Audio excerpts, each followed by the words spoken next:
Now, losing your hair due to a condition or an illness can be devastating, even more so if you're a bright and bubbly 23-year-old woman. Recently, Laura went along to the hair club in Donnybrook to meet with Clodagh Musgrave, who was diagnosed with Hodgkin's lymphoma earlier this year. After 6 months of chemotherapy, Clodagh has begun to lose her hair and has opted for a hairpiece while she undergoes the rest of her treatment. Laura caught up with her before she had the piece fitted, and to hear more about the hair club. Let's take a look.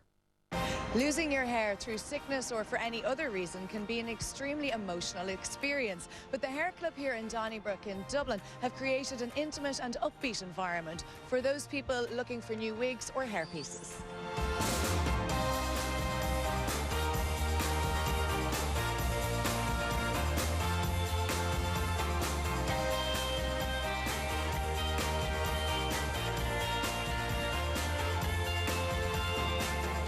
Warren, can you tell us a little bit about the Hair Club? When and why did you decide to open this store?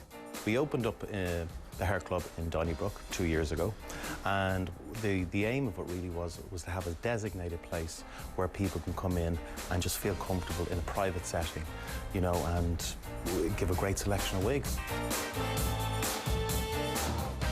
I'm here now with Hazel Kiley, the lady in charge of all of the wigs and hairpieces here at the Hair Club. Hazel, you've a very difficult job because not only are you dyeing them, cutting them, you know, fitting them perfectly to your clients, but you also act as a bit of a counsellor, I'm sure. Well, this shop, the main thing is for it to be upbeat and for them to feel normal. You know, it's not a clinical situation. You know, it's the same as not to put them out as if they're different or anything. I mean, everybody has hair problems or any issues like that, and it's just to find a piece that suits them and everything. So it's an upbeat, happy, we make friendships and everything like that. So can you tell us about the wigs that you have here? What is the hair synthetic, or would it be We've a full range of synthetic wigs and a full range of human hair wigs, and then we've the hair pieces and we've the clip-ins, everything, you know, for everybody, because everybody's hair is different. Nobody's the same and the colours are always different, so it's to cater for everybody's needs. Clodagh Musgrave was diagnosed with Hodgkin's lymphoma earlier this year and decided to visit the Hair Club after chemotherapy caused her to lose her hair. Clodagh, it's lovely to meet you today. Can you tell us about the treatment you're currently undergoing for cancer? Well, I was diagnosed with Hodgkin's lymphoma over 6 months ago now, because I'm just after finishing the chemo part of my treatment. So I had 6 months of chemo and I finished 2 weeks ago, and now I've all of December off, and then I'm back into the hospital for January for radiotherapy. You're only 23. The diagnosis must have come as a massive shock for you. It was, yeah, I wouldn't say shock, kind of nearly as a relief, because I was very sick beforehand. I think my family nearly took it worse than I took it, because I was like, oh look, at least it's like 6 months. I'm looking at 6 months, I'm going to be better. As opposed to I was like, I've been sick for a year. So it was okay in that sense. I think, yeah, it was just like a panic. As I said, I had a twin sister, so she was worse than me. Oh my God, I brought her in the first day to the hospital, and she was like bawling. I was like, pull yourself together. I was like, I'm gonna have no friends inside here. They'll think we're like loose cannons. Today, it's a big day for you because we're at the Hair Club and you are going to be fitted for a hairpiece, not a wig, a hairpiece. Hairpiece. Tell us how you first, when did you first lose your hair, and how did you hear about the Hair Club? It was, I think, yeah, I said, like, as I got through graduation, I said if I still had my hair by graduation, I would be delighted. Of course, you were still going to college and finishing your finals while you were undergoing treatment. Yeah, looking back, it was probably not the best. A lot to take on. Yeah, but no, we got through the finish line. Might have stumbled, kind of crawled, but we made it. But graduation, I still had my hair. And even looking back now, I had a good hit, and that was halfway through. But then October, November, I suppose the last kind of 2 months of my treatment, I decided to go to hairspray, because, like, you know, those people our age would be getting like clip-in extensions. So I was like, maybe I can disguise it a bit, you know? So went into hairspray inside town. And the lady, I was kind of telling her how I was kind of thinning on top of it, and that's what I was kind of a bit conscious about. You still have the length in the back. Yeah, I still kept the length, kind of, and she gave me a leaflet for the Hair Club. Now, you didn't want a wig. You were sort of in denial about the wig thing. So what did you go for in the end? It's like a hairpiece, so it's fantastic, like, because everyone always says, like, it looks so natural, but I'm like, maybe that's because it's an actual kind of clip-on piece. So it just clips on the front and, like, onto your own head.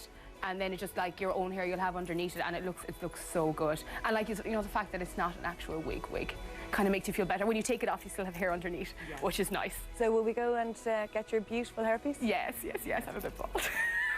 Clodagh's twin Aoife has been her rock and support during her illness, and I wanted to hear more about their close relationship and how they both coped with Clodagh's illness. I know that you're not identical, but to me you look identical, but you are mirrored twins. So how was that for her, do you think, and for you, when she was losing her hair, to see, you know, her real life image in front of her with cascading hair? That mustn't have been that easy for her. Probably a bit different, yeah, because we've grown up our whole life being exactly the same, no one could tell us apart, and then obviously as Clodagh started to get sicker, people would a lot easier be able to tell us apart more easily. But I can remember she used to be tugging on my hair, being like, oh, like we used to put her hair in ponytails because that was the easiest way to see how much I'd left and how much Clodagh had left. And then literally it happened so quickly when she did start losing her hair that we just kind of went with it, and we were like, right, we need to take the next steps now.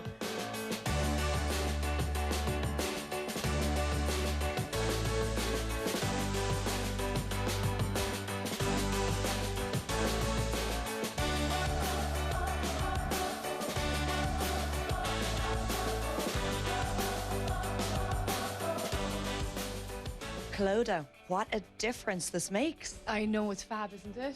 Are you thrilled? Yeah, I was like, it just feels like, you know, you kind of go into denial about the whole thing. You're like, oh, my hair's okay, it's okay. And then you put on the hairpiece and you're like, big difference, big difference. Yeah, so it is lovely. It just gives you the confidence, you know. I'm not insecure really when I'm wearing it. Like, the girls just can't get over it. They're like, oh my God.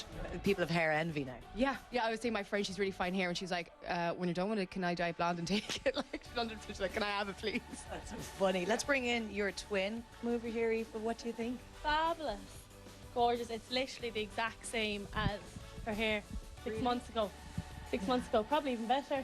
Yeah, better condition, I'd say. Yeah. Well, look, you look absolutely beautiful. But can I just say you look beautiful before, and we wish you every success over the next few months finishing your treatment. And lovely to meet you girls today. It's been such a pleasure.